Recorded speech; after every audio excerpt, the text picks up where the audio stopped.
Alright, I've been all over YouTube trying to figure out how to take a motor out of a 700 Raptor. Could not find any at all. So I'm going to do my own video on my own four-wheeler. But you got to take all the plastic off the front, take the gas tank off, and disconnect the battery. That way you don't have any short across, because there's still electrical stuff hooked up. Alright, once you get the battery out of it, you're going to want to pull the radiator hoses, which I already did previously the other night. You got to take your top one off and your bottom one down here. Drain all the radiator fluid out of it. Make sure you drain it into something. Don't just drain it on the ground. And more up. Okay. Next, we're going to want to take the bolts out on the silencer. Up in there. Then we're going to want to disconnect down in here. Right here, this little guy. We are. Then we're going to want to do up here at the head. Which, reminder, good thing, maybe soak these a couple days prior to doing this job. Because if they get pretty rusty, they might not come out. Then you might have a little more fun on what you want. Taking the studs out are going to be kind of complicated. The nuts probably won't come off, so you will probably end up pulling the whole stud out, which is fine. It won't hurt one thing. You can clean them up and put the stud back in, and then put the nut right back on them as plain as you would any other time.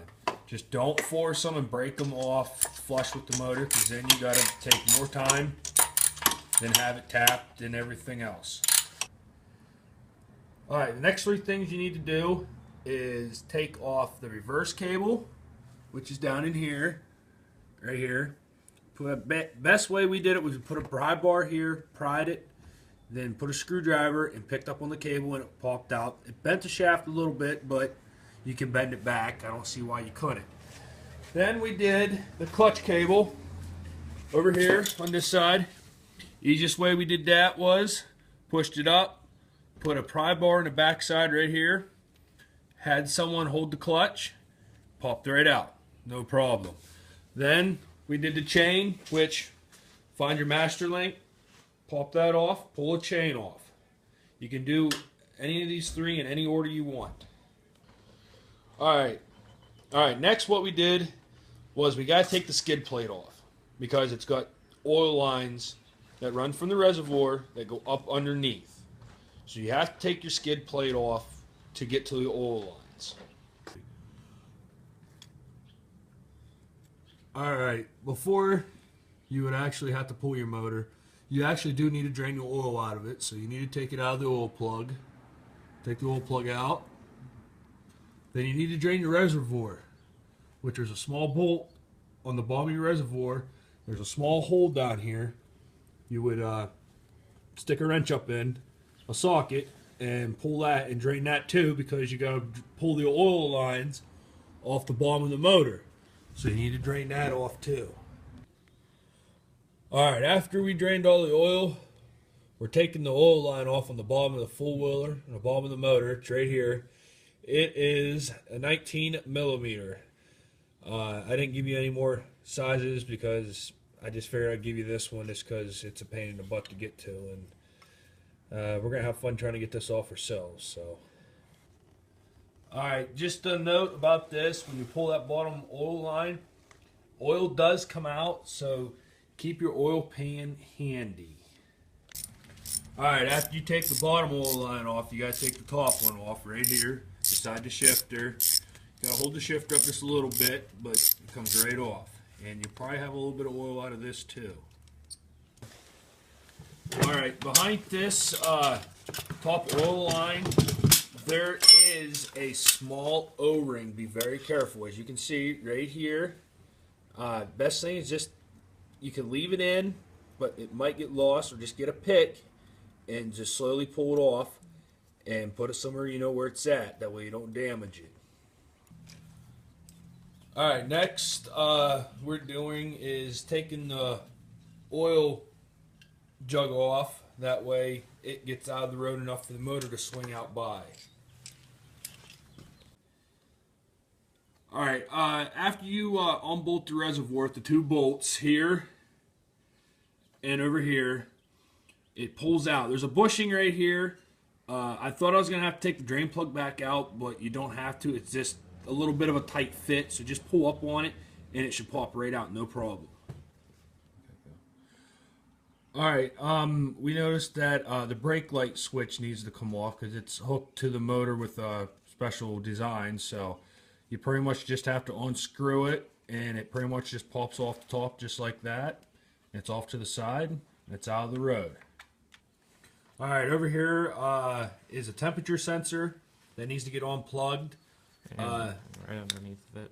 Right underneath of it, too, there is a Fuel line. fuel line that needs to be unhooked, too. All right, we're going to make a correction here. We thought this might have been a fuel line, but it's not. It's actually for your radiator. It goes into here for something, then it doubles back off of this hose and goes all the way back here, and it goes back to your radiator. So I just want to make that a correction. That is not a fuel line. All right, next we're going to do the stator. Now, we unhooked this once to make sure how it went, and we hooked it back up to show you. There's a tab on it. His thumb's on it right there. Okay, most of these push down. This you got to pick up and pull. And it unhooks. I just wanted to let some people know that because I've never seen them pick up lately. This is the first one, so I wanted to let you know that way you're not reef on it and break it. Oh yeah, I'll also make sure the note of the it's the white connector with, because this plug-in makes this, you know, easy to locate. You got white plugs everywhere. So it's the white plug with a green wire with a white stripe and a blue wire with a white stripe on it. I think I'll let me make sure it's straight. This is where it'd be nice to have the wiring diagram because I just look at it. Actually, I don't like the blue stripe.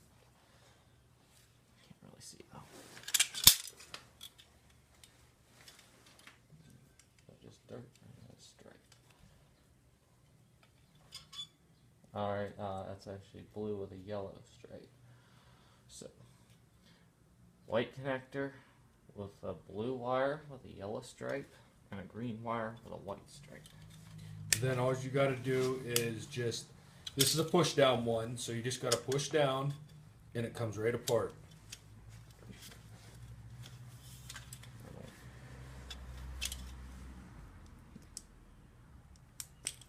Voila, and that was your other stator wire that has to be disconnected. Alright, there's another hose here. The clamp is kind of a pain in the butt to get off. Just work with it and it'll come off. But this is for Crankcase ventilation hose. you just pull it off. I was going to disconnect it from back here, but it actually goes into the air box, and it's a lot simpler just to pull it off the motor. So that's what we decided to do. Alright, next we decided to take the power wire off for the starter. Top nut is 10 millimeter. We couldn't get a wrench to go on the bottom nut, so we just had to hold it with a pair of needle nose pliers. If you think you can find something that would work, that's fine, but we just used needle nose pliers because it was something easy to get into because it's a little cramped in there.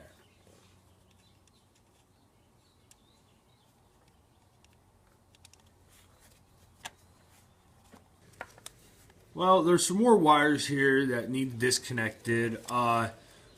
We were just going to disconnect them down underneath the chain guard, a couple of them, but I think we're just going to disconnect them up here. So pretty much all your connectors are, if I can find them here, are pretty much all right in here. They are. So you can pretty much just disconnect everything here, as far as I know. If I see anything else, I'll let you guys know.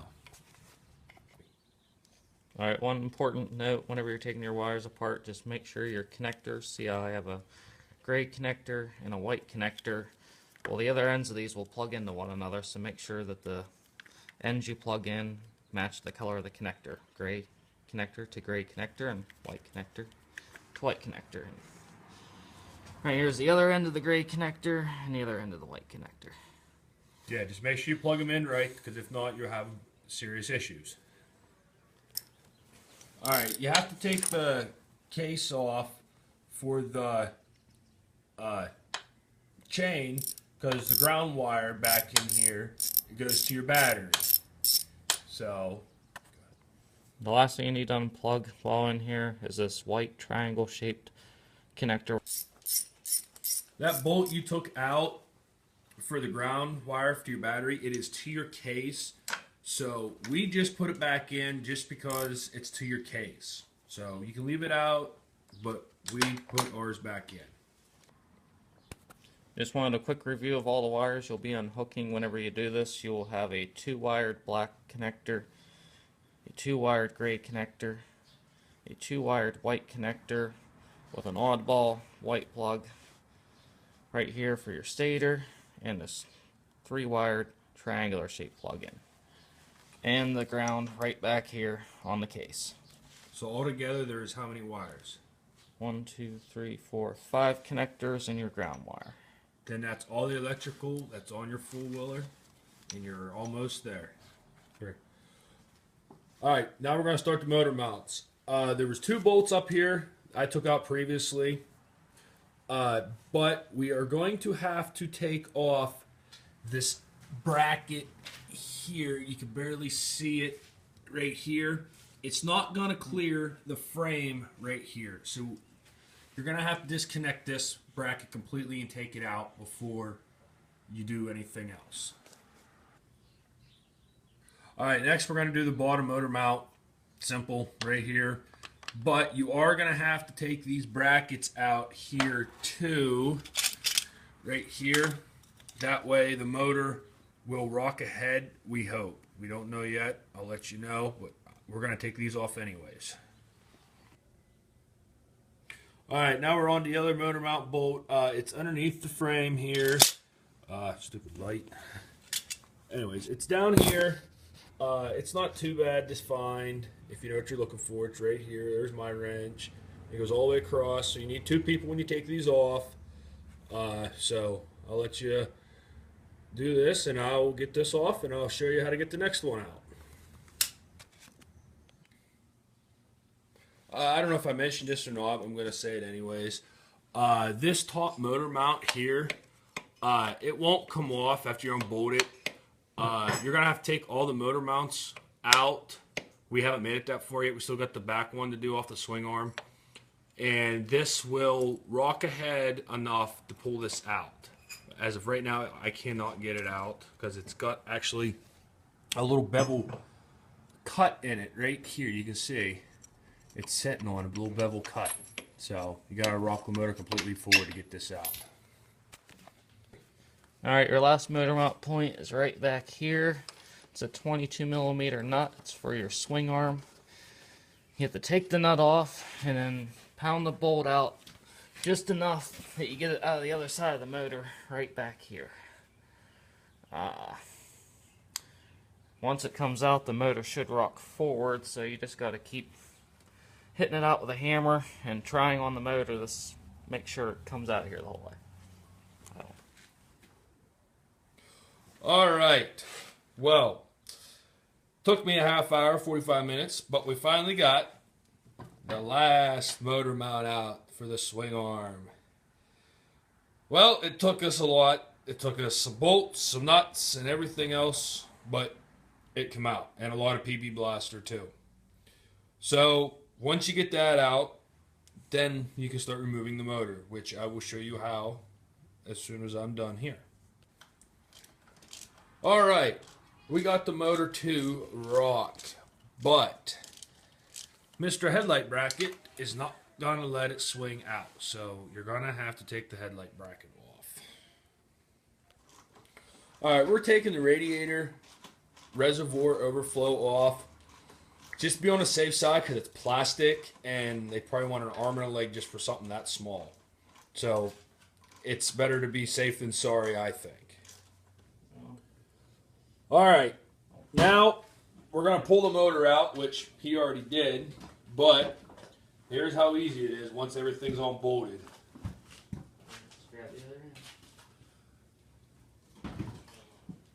On first, and it is very heavy. It probably weighs a couple 100 pounds.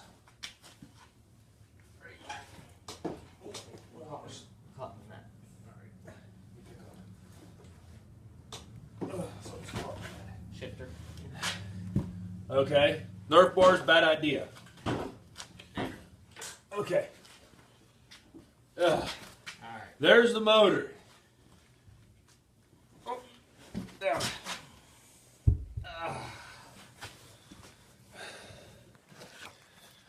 There she be. There's the motor out of a 700 Raptor. It took us long enough, but it is possible to do it yourself. I think we have, I don't know how much time. How much time do you think we got tied up into doing this? Okay, well, it took us 4 hours to do this, but we had some pre-done from the night before. We had the front plastic off and some other stuff. So that saved us a little bit of time, but the motor's out. I hope you enjoyed the video, and I will give a little bit of more detail on teardown and reassembly.